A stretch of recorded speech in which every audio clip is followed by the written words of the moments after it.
The situation was completely reversed by the United Nations Forces Incheon landing operation.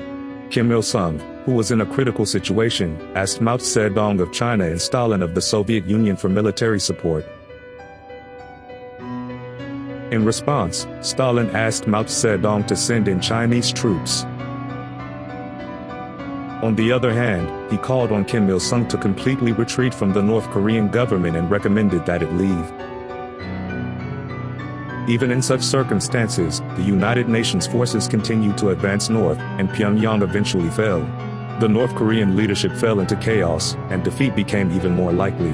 In response to these developments in the war, the view grew in the United States that the war would end once the Americans reached the Yalu River, or the border with China.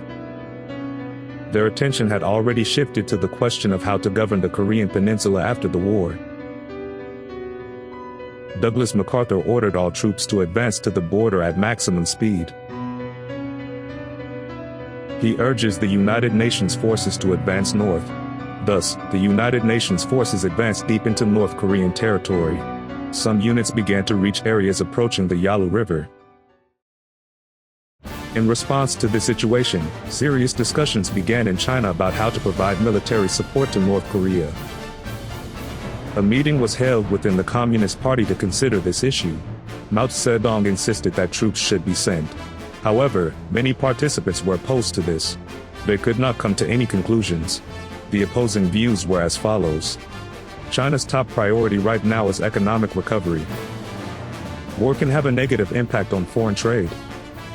The difference in military power between Japan and the United States is huge. The chances of winning are slim. China was particularly concerned that its military did not have sufficient air power. If China were to send troops, support from the Soviet Air Force would be essential. However, the Soviet military was of the opinion that it did not want to send its own troops. As a result, China is finding it difficult to decide on a policy. Nevertheless, Mao Zedong insisted that if the United Nations forces continued their advance, the northern part of the Korean peninsula would be occupied by American forces. If that happens, China will be threatened by the US military. If we don't stop the American military in Korea, China will be their next target. He emphasized the need for troops.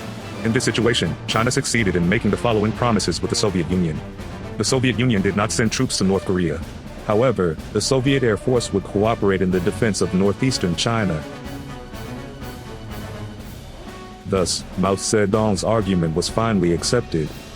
The Communist Party decided to send the Chinese People's Volunteer Army to Korea, with Peng Dehuai as its commander-in-chief.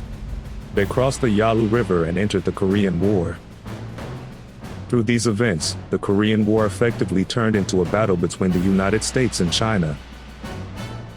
At the time, the United States considered China's warning that it would intervene if United Nations forces crossed the 38th parallel to be a bluff. The United States believed that China was unlikely to enter the war. On the other hand, Peng Dehuai noticed that the United Nations forces were divided into two parts, the East and the West, and that the area between them was a weak spot. He launches a local offensive. China quickly deployed forces comparable in size to or even exceeding the United Nations forces on the front lines. This was a surprise attack and the United Nations forces began to withdraw. In this way, the Chinese army succeeded in blocking the United Nations forces' advance north and buying time until reinforcements could arrive. Once reinforcements arrived, they launched a counterattack. The Chinese and North Korean armies suffered heavy losses due to modern American weapons. However, they continued to send in soldiers one after another, regardless of the heavy human losses. They opposed the United Nations forces using what was known as human wave tactics. As a result, the United Nations forces suffered a serious blow and were pushed back in one fell swoop, and the situation finally began to reverse. At this time, there was a growing expectation in the United States that Chinese military intervention would be limited in purpose and would stop near the 38th parallel. The possibility of a truce was being considered. However, Douglas MacArthur, who was in Tokyo, was negative about this view. New situations require new political decisions. He argued that we should attack China using our Navy and Air Force. Meanwhile, China was growing more confident after the success of previous operations. There was a growing opinion that now was the time to cross the 38th parallel and head south, and that this opportunity should not be missed. However, Peng Dehuai, who was aware of the situation on the front lines, argued that supplies were limited and troops were exhausted, and that this issue should be resolved first. In both the United States and China, there was a discrepancy in perception between the central government and the front lines. In response to this situation, President Truman began to consider the possibility of using an atomic bomb to turn the situation around. However, this attitude will have a huge impact on the world. Western countries in particular became deeply concerned that the Korean War could escalate into an all-out conflict between the United States and China, and even lead to the Soviet Union joining the conflict, leading to World War III. If the war were to expand to that extent, Western European countries would inevitably become targets of attack by the Soviet Union.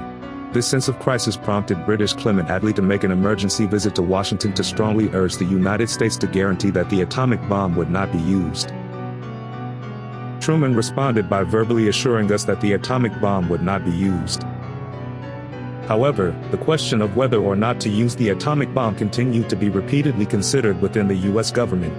The situation had become critical, and despite the American hope that they would stop near the 38th parallel, the Chinese army continued to advance.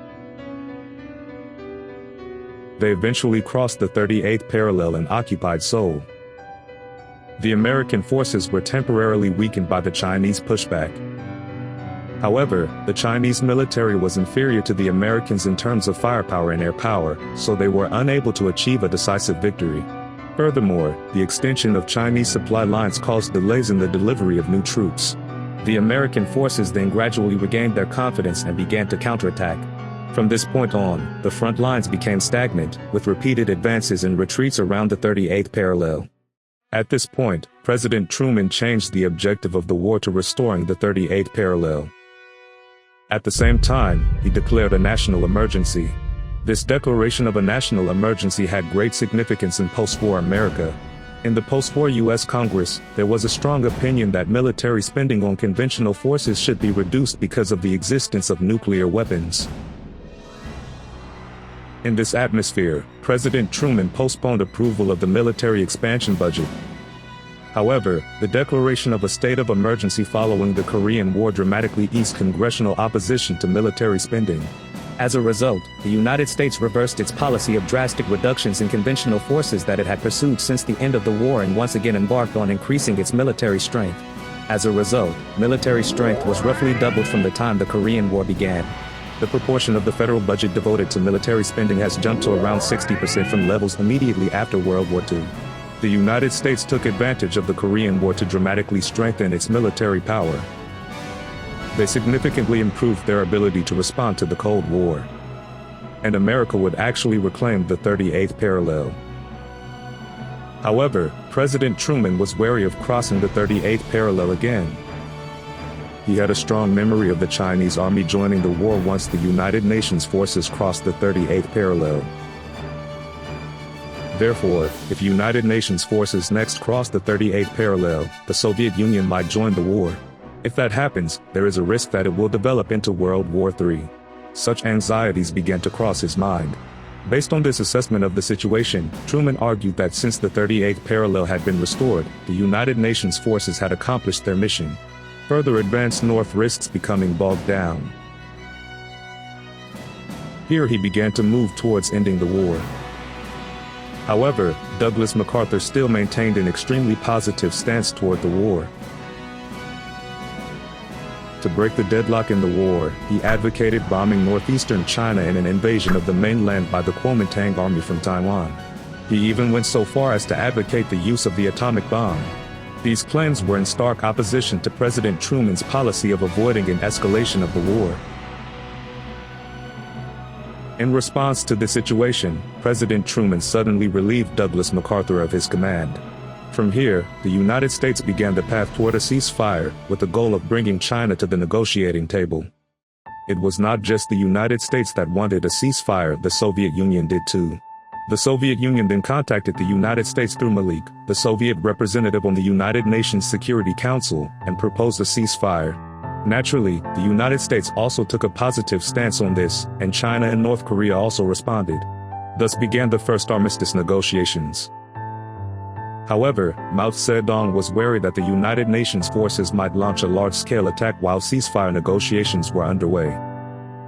He ordered the Chinese military to increase its military presence in the northeastern region and to maintain strict vigilance at all bases. In fact, on the ground, positional battles were continuing around the 38th parallel. American bombing continued from the air. In other words, even though ceasefire talks began, fighting did not stop and the war continued. Due to the current fighting situation, the first ceasefire negotiations were forced to be suspended. Armistice negotiations then resumed. However, negotiations were difficult due to various issues, such as the setting of a ceasefire line and the method of prisoner exchange. Kim Il-sung had already become the nominal commander-in-chief. He believed that the war could no longer be won and was keen for a quick resolution. However, China's Mao Zedong insisted on the principle that all captured soldiers should be repatriated.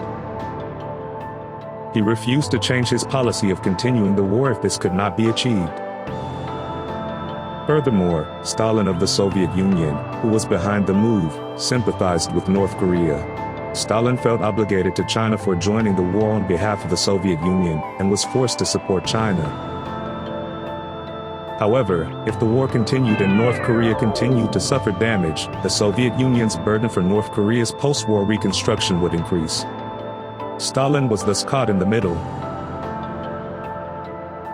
He ostensibly argued that the war should continue. But deep down, he began to think that it would be better to end the war.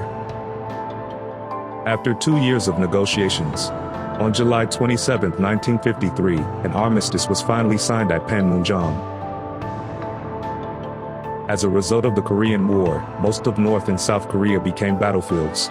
The division between North and South Korea was solidified by the military demarcation line, which runs along the 38th parallel. In the end, the war ended with heavy casualties on both sides, and ultimately the situation returned to the way it was before the war. Neither Kim Il-sung's fervent wish to territorial integrity nor Syngman Rhee's fervent wish to northward unification was ever fulfilled. Only a huge scar was left on the Korean peninsula,